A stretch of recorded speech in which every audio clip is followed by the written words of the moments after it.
नमस्कार दोस्तों, high study channel पर आप लोगों का बहुत बहुत स्वागत है। इस वीडियो में हम लोग बात करेंगे जो एसएससी स्टाफ सिलेक्शन कमीशन की ओर से फेज़ 12 का एग्ज़ाम कंडक्ट करवाया गया था। यह एग्ज़ाम आप लोगों का 20 तारीख से लेकर के 26 जून के बीच कंडक्ट करवाया गया था और कल इसकी आंसर की जारी कर दी गई थी। आई होप आप लोगों ने अपनी अपनी आंसर की चेक कर ली होगी। अगर अभी भी कोई भी एस्पिरेंट ऐसा है जिसने अपनी आंसर की चेक नहीं की है तो आंसर की चेक करने का लिंक अपना टेलीग्राम ग्रुप हाई स्टडी उसमें अवेलेबल है, आप लोग जा कर के चेक कर लीजिएगा। आंसर की चेक करने के बाद से आप लोग बोल रहे थे कि एक्सपेक्टेड कट ऑफ क्या रहेगी, सर हमारे इतने मार्क्स बन रहे हैं, क्या हमारा सिलेक्शन हो जाएगा और रिज़ल्ट आने के बाद नेक्स्ट स्टेप क्या होगा इस रिक्रूटमेंट में। तो ये सारी चीज़ें हम लोग बात करेंगे। इसमें आप लोगों की 3 टाइप की पोस्ट थी।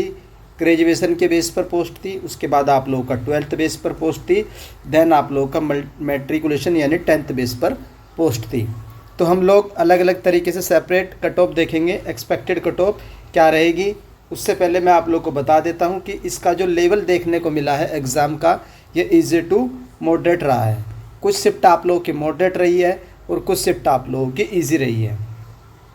बेस्ड ऑन द सर्वे, तो सर्वे के आधार पर हम लोग एक्सपेक्टेड कट ऑफ का एनालिसिस करेंगे। ये आप लोगों का सिलेक्शन पोस्ट 2024 ये ग्रेजुएशन का। सबसे पहले हम लोग एनालिसिस करेंगे ग्रेजुएशन की। तो जो भी डेटा मिला है ग्रेजुएशन का उसके हिसाब से जो रैंक है, ये आप लोगों का रैंक मित्रा से ये डेटा उठाया गया है। तो इसमें जो एग्ज़ाम डेटा आप लोगों की 21, 26, 20, 24, 25 और 26 और जो एवरेज मार्क्स निकल कर आए हैं कैंडिडेट के 128, 133, 125, 136, 128 और 130। तो सबसे कम जो एवरेज मार्क्स हैं ग्रेजुएशन वालों के वो 125 हैं आप लोगों के 20 तारीख की जो दोपहर वाली शिफ्ट है। उसके बाद सबसे ज़्यादा जो मार्क्स हैं आप लोगों के 136 हैं जो आप लोगों की 24 तारीख की शिफ्ट है। सबसे ज़्यादा बेनिफिट्स आप लोगों का 20 तारीख वाले कैंडिडेट्स को मिलेगा। तो इन एवरेज मार्क्स को ध्यान में रखते हुए जो मैं आप लोगों को एक्सपेक्टेड कट ऑफ बता रहा हूँ वो हम लोग देख लेते हैं कि यूआर की क्या रहेगी। और आउट ऑफ 200 है, 200 में से कट ऑफ होगी ये। तो देखते हैं यूआर की जो कट ऑफ रहेगी आप लोगों की 150 से 160 रहने वाली है। ये आप लोगों की एक्सपेक्टेड कट ऑफ है। रिज़ल्ट के बाद से क्या होगा आप लोगों का, मान लीजिए किसी पोस्ट में आप लोगों की 10 वैकेंसी है तो 10 वैकेंसी पर कम से कम आप लोगों के 110 या 120 के आसपास लगभग 10 गुना कैंडिडेट को नेक्स्ट स्टेज के लिए बुलाया जाएगा। वो स्क्रूटनी प्रोसेस होता है, उसमें आप लोगों के डीवी चेक होंगे। डीवी के बाद फाइनल मेरिट आएगी, देन आप लोगों का फाइनल सिलेक्शन होगा। अगर किसी में कोई एक्स्ट्रा फेज़ है यानी टाइपिंग वगैरह है या कोई स्किल टेस्ट है वो आप लोगों का स्किल टेस्ट होगा, उसके बाद डीवी, देन आप लोगों का फाइनल रिज़ल्ट आएगा। तो 150 से 160 रहेगी आप लोग की यूआर की। उसके बाद ओबीसी की देख लेते हैं। ओबीसी की कट ऑफ रहेगी ग्रेजुएशन की 140 से 150 और इकोनॉमिकली वीकर सेक्शन की रहेगी आप लोगों की 130 से 140 के बीच में। देन आप लोगों की एससी की रहेगी 120 से 130 के बीच में। उसके बाद आप लोगों की एसटी की रहेगी 110 से 120 में। तो अगर आप लोगों के मार्क्स इस रेंज में बन रहे हैं जो रेंज मैंने बताई है रिस्पेक्टिव कैटेगरी में, तो आप लोगों के पूरे चांस है नेक्स्ट स्टेज में आप लोगों का नाम आ जाएगा। तो ये थी आप लोगों की ग्रेजुएशन बेस की। अब हम लोग देखेंगे higher secondary means 12th base की।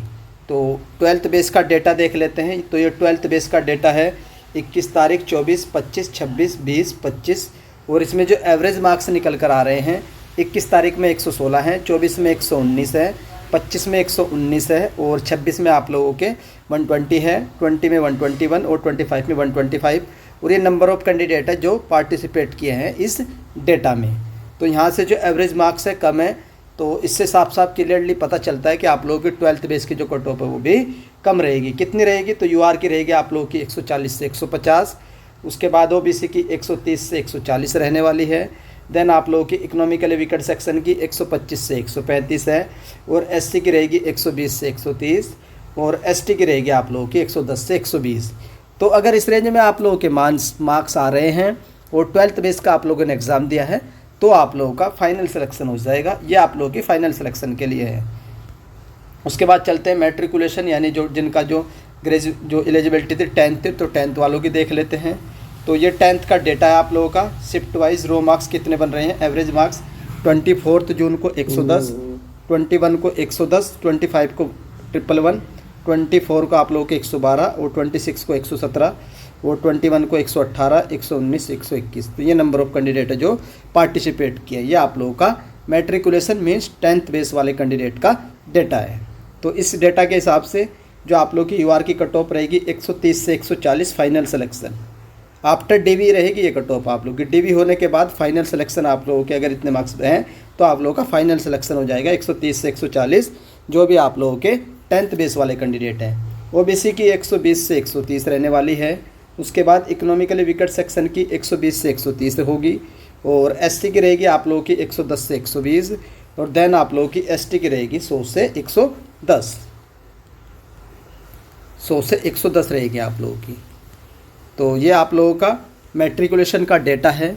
अगर आप लोगों के मार्क्स इस रेंज में बन रहे हैं, मैट्रिकुलेशन आप लोगों की एलिजिबिलिटी है और आपने एग्ज़ाम दिया है, तो आप लोगों का फाइनल सिलेक्शन हो जाएगा फेज़ 12 के एग्ज़ाम में।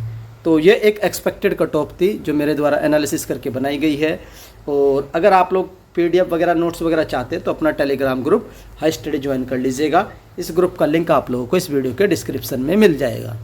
आई होप आप लोगों को एनालिसिस पसंद आई होगी और अगर एनालिसिस पसंद आती है तो आप लोग वीडियो को लाइक कर दीजिएगा। चैनल पर फर्स्ट टाइम विजिट कर रहे हो तो चैनल को सब्सक्राइब कर लीजिए, बेल आइकन को ऑन रख लीजिए। वीडियो देखने के लिए धन्यवाद। Thank you.